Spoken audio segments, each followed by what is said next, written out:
Dans le manga Tomie Kawakami de Junji Ito, Tomie n'est pas juste un personnage effrayant.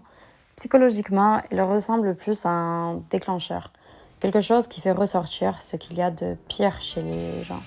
Elle ne force personne, elle ne manipule pas vraiment.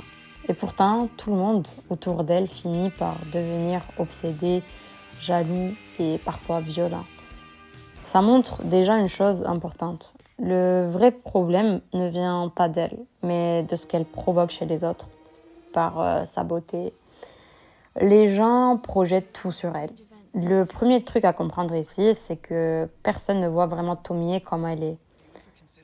Les personnages la remplissent avec leurs propres envies. Ils la voient comme parfaite, comme unique, comme quelqu'un qu'ils doivent absolument posséder. En psychologie, on appelle ça la projection. En gros, au lieu de voir la réalité, on voit ce qu'on a dans la tête. Tomie devient donc une sorte d'écran. Chacun y met son fantasme.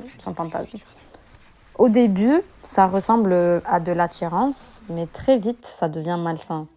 Les personnages ne veulent pas juste aimer, entre guillemets, Tomie, ils veulent la contrôler, être les seuls à la voir et aussi éliminer les autres.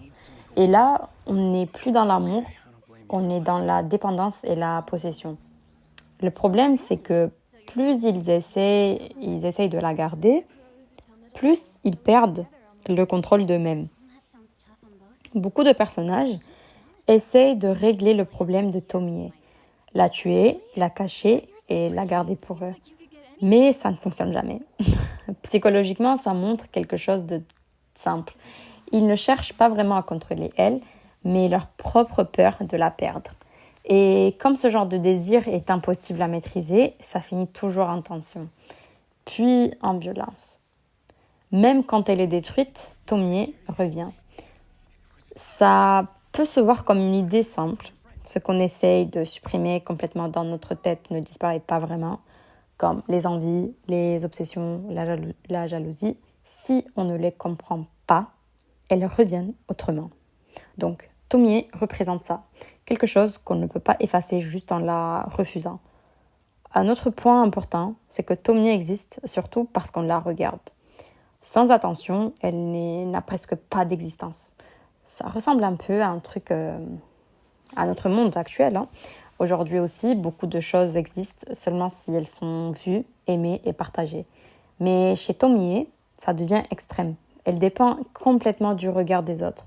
Mais ce regard-là détruit en même temps.